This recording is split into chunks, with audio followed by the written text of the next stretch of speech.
DayBerryRivals.com, alongside the publisher of the Dawg Report, Ryan Young, and publisher of Maize Blue Review, Josh Henschke. Guys, we're talking championship game coming up on Monday, January 8th in Houston.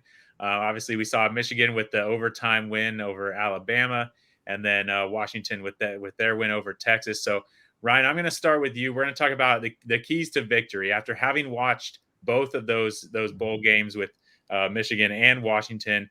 What do you feel like are the keys to victory for the Huskies to come out with a national championship? Yeah, first of all, I wonder how many people were seeing Michael Penix for the first time on Monday. And I have to think that there were maybe some Heisman voters that watched that game and said, ooh, maybe he should have been the guy. I felt all along he was the guy. I mean, you're leading an undefeated team. You have the best passing stats in the country. You were kind of up there last year. I think there are a lot of Husky fans feel he was snubbed. And I don't know if the national audience had watched him much, but you watched that game, and it's not just the stats and the big plays. It's how precise every single pass is. His last shot down the sideline to Ramadunze couldn't have been a millimeter better. It was exactly like it could not have been better, and that's been him all season. So the key to the game is if he can have time to operate back there, he's going to pick apart any defense. He is the most accurate quarterback in college football.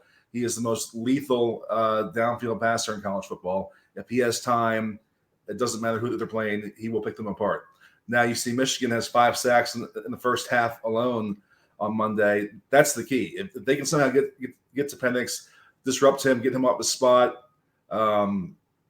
pressure him, sack him, that's where the game can totally swing against the Huskies. And they've been good all season in that regard, though. They're tied for 4th in fewest sacks allowed, only 11 all season. So it hasn't happened much. We haven't seen him face that kind of pressure, but Michigan certainly has the talent up front to do that. That was my first thought after watching those games, was how good Michigan's defensive line was and how good Penix was, and how interesting that's going to be to watch and see if they can disrupt him. I wonder, real quick, Josh, before we get to kind of your overarching keys to the game, I wonder, was that your first time? I know you're obviously super involved with Michigan, but was that maybe your first time seeing Penix this season, or what were your thoughts there?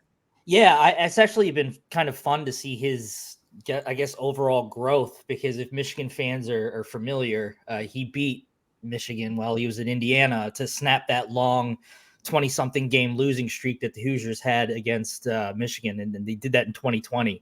So it's kind of really been fun to see how much he's grown as a passer and as a player over these couple of years. I mean, he was good when he was with Indiana, but now you're talking about a whole other level. And I agree. I think he should have deserved to win the Heisman, but it's unfortunate. And I think if he had that healthy streak there where he was not playing very well because he was hurt, I think that would have changed a lot of minds as well, which, unfortunate, but the Heisman voting is kind of a fickle thing in that way. But yeah, it's been a real pleasure to see him play. I mean, he's probably the best. I mean, not probably. He is the best quarterback that Michigan has seen all year, and he's going to cause some issues for sure. Yeah, it's gonna be a fun matchup to watch. It. So, Josh, what after watching the Michigan and the Huskies game, what are your thoughts on kind of the keys to game? How can Michigan come out with a victory? Yeah, I think it's going to come down to that you can't stop Washington's passing attack. You can only contain it.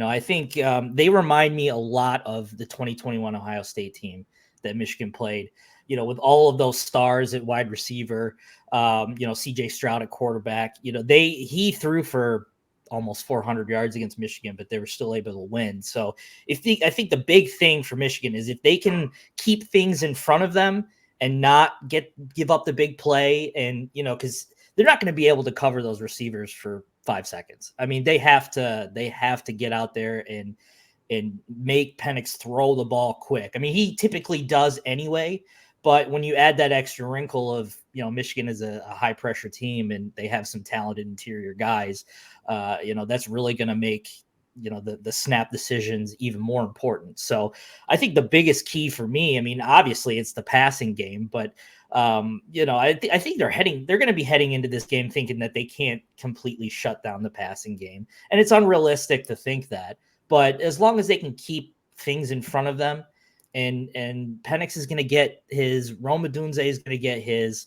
But as long as that doesn't, damage their chances too much, or the big plays are killer, I think they'll be okay. All right. Well, before I let you guys go, I'm going to put you on the spot a little bit. Michigan's a 4.5-point favorite.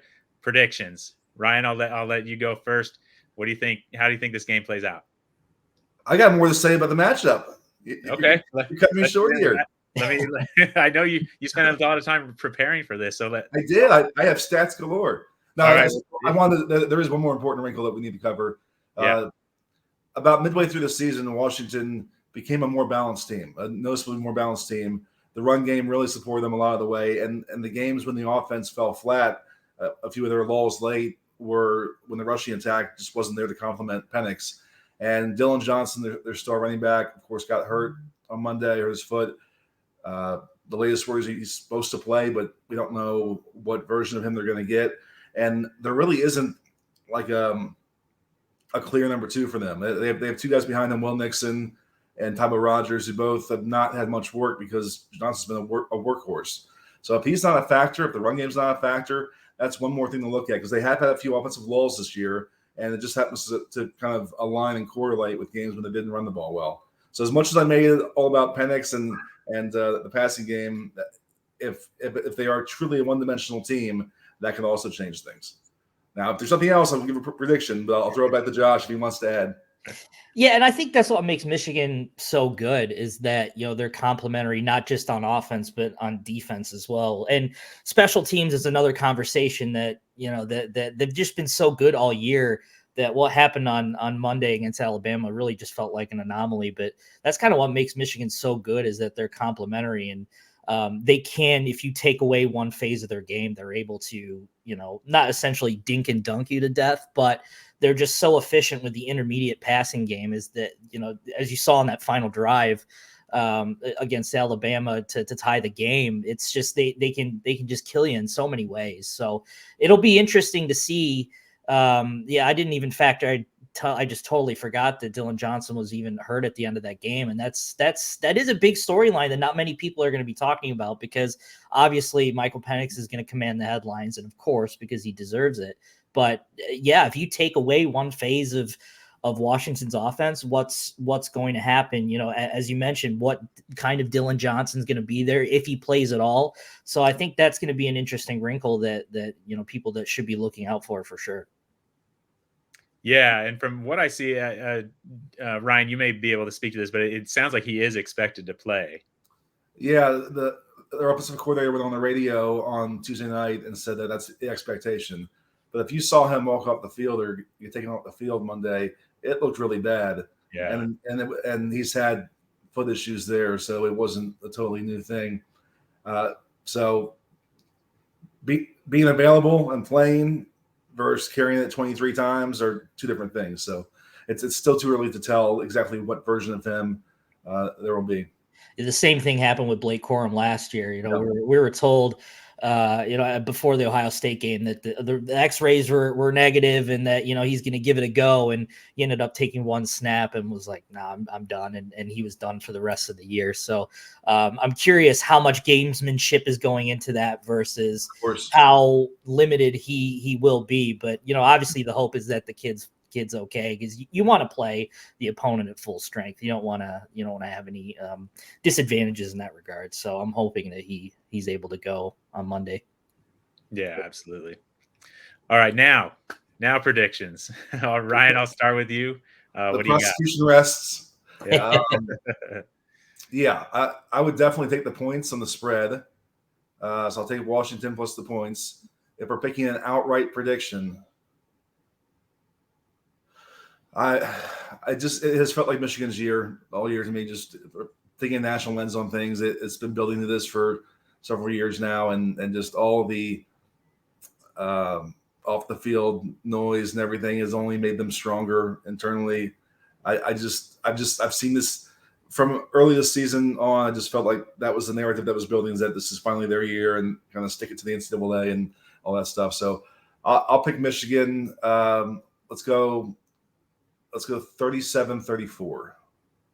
Okay. So Washington covering, but Michigan winning. All right, Josh, what do you got? Yeah, I just think it really just feels like Michigan can't be denied. I mean, if they don't win on Monday, it's the season really is, and they would say the same thing. It would be, an utter failure for them. I mean, these guys came back, the Blake Corums, the Trevor Keegans, the Zach Zinners came back for this game. And unfortunately, Zach Zinner can't play in this game, but I just think, and I said this going in, I think Michigan's the most complete team left in the playoff, just from an offensive and defensive standpoint, and the depth they have on defense. And I think that depth, especially on the defensive line, is just going to be too much to handle. So I predict Michigan winning like a 31-27 game. It's going to be I think it'll be a close game. I don't expect a shootout. I think Michigan could handle a shootout, but that's just not how Michigan plays offense.